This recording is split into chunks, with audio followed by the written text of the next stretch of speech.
Welcome. Come to me.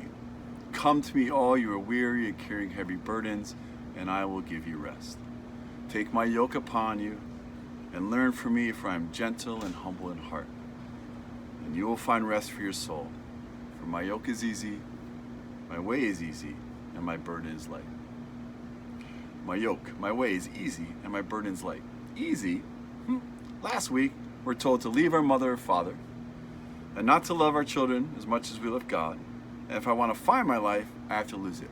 That's easy?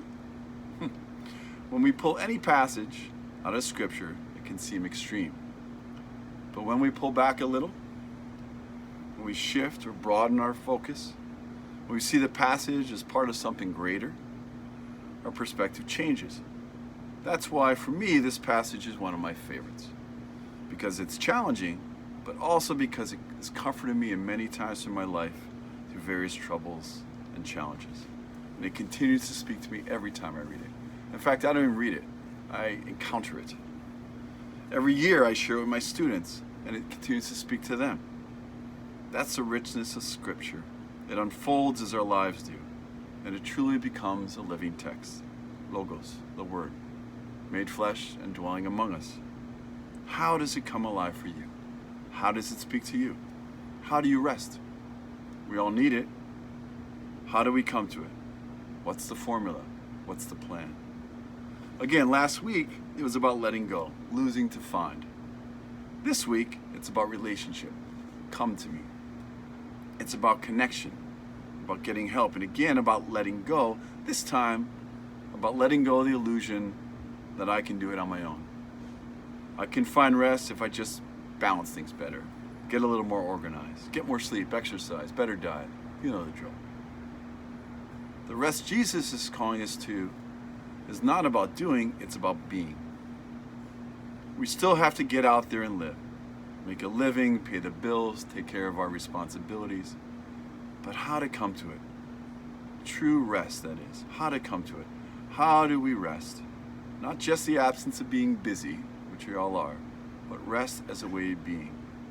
And rest that coexists in the context of our busy lives.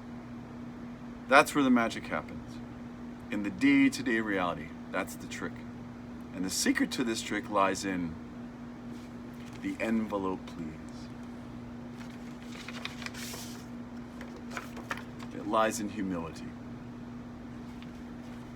Being meek, gentle, even a servant leader. Right? Come to me, for I am gentle and humble in heart. My way is easy, humility.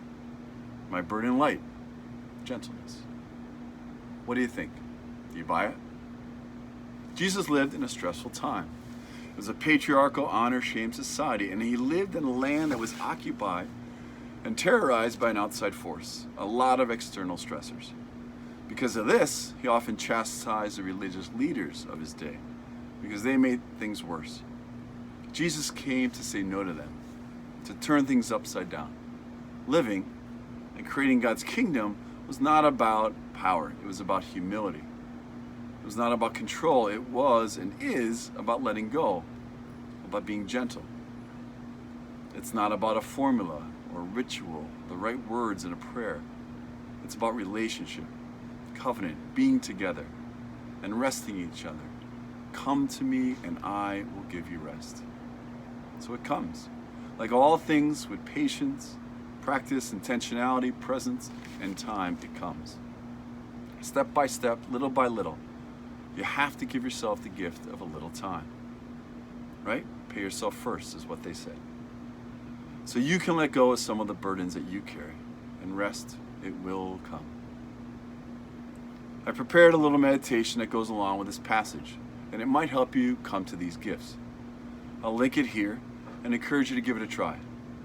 My suggestion is the first time you go through it that you just listen. Put the headset on, close your eyes, and allow yourself to settle into the story. The meditation is about 6 minutes long. The introduction or context of the prayer and the practice is about 2.5 minutes. Let me know what you think if you like. And remember, we're made for life, we're made to love, we're made as one. Have a great week, everybody. Peace.